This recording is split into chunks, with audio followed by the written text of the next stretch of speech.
On April 20, 2022, 30-year-old Alex Easterling spent the day running mundane errands with his mother. They had pizza at her home and bought a new cell phone at Walmart, closing out an afternoon that felt entirely normal.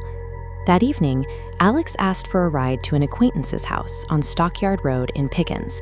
It's an isolated, dark stretch of land, cut off by the dense woodlands and swampy terrain of the rural delta. When they arrived, the property itself stood in sharp contrast to the surrounding woods. It was heavily fortified, wrapped in high wooden fencing and industrial floodlights, with a muddy yard filled with scattered cars. The environment made Alex's mother so incredibly uneasy that she immediately dropped a GPS pin to save the exact location, and she texted herself the name of the homeowner just to ensure there was a permanent record of where they were. Alex told her he wouldn't be long and promised to call for a ride home shortly. His final request was for her to text him as soon as she arrived home safely.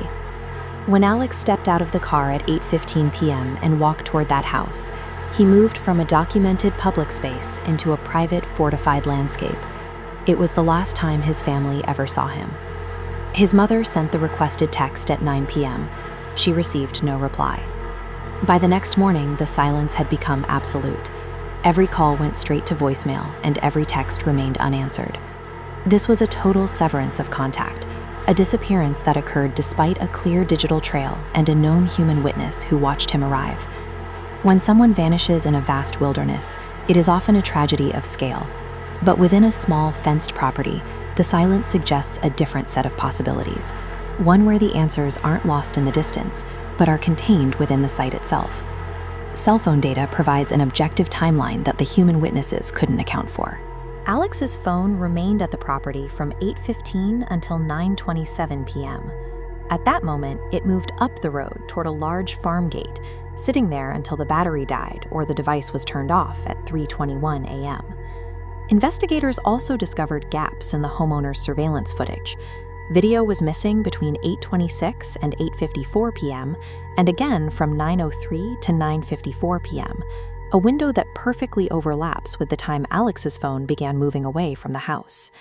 Against this data, the homeowner offered shifting explanations. He first told the sheriff he went inside to grab a shirt and returned to find the porch empty. He later told Alex's grandfather a different story. He went inside to get his phone. Finally, he told a deputy that the reason he went inside was to retrieve a cigarette. The combination of recorded GPS movement and 3 conflicting human accounts suddenly changes the entire trajectory of the case. The weight of the evidence moves the investigation toward the possibility of a deliberate act. 8 days after he vanished, specialized K9 search and rescue teams were finally brought out to the property. The dogs immediately picked up Alex's scent trail right at the front gate.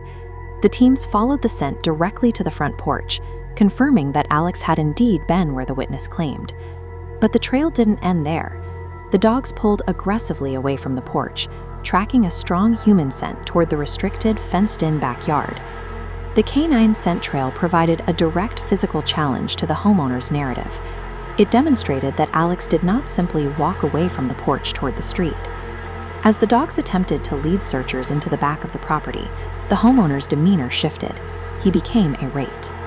He immediately revoked his consent for the search, legally barring the teams from entering the backyard and claiming that Alex had never set foot back there. This created a legal impasse. In Mississippi, a canine hit and inconsistent statements aren't always enough to meet the high burden of proof required for a search warrant. Without that warrant, the search had to stop. The teams were forced to withdraw, abandoning a fresh scent trail at the edge of the fence. This reveals a difficult reality for many investigations. A legal boundary can stop the pursuit of a missing person, even when physical evidence is pointing toward the next step. Following the search, the homeowner refused to undergo police questioning or a polygraph test, and the investigation stalled. Then, in September 2023, a fire broke out on the property. It destroyed the exact area of the yard the dogs had tried to search. More than 3 years later, no suspects have been named. The back of that property has never been fully searched. The tragedy of Alex Easterling's disappearance is the physical proximity of the potential answers. For his family, the truth may have been sitting just a few yards away, separated by a legal barrier, and eventually lost to a fire.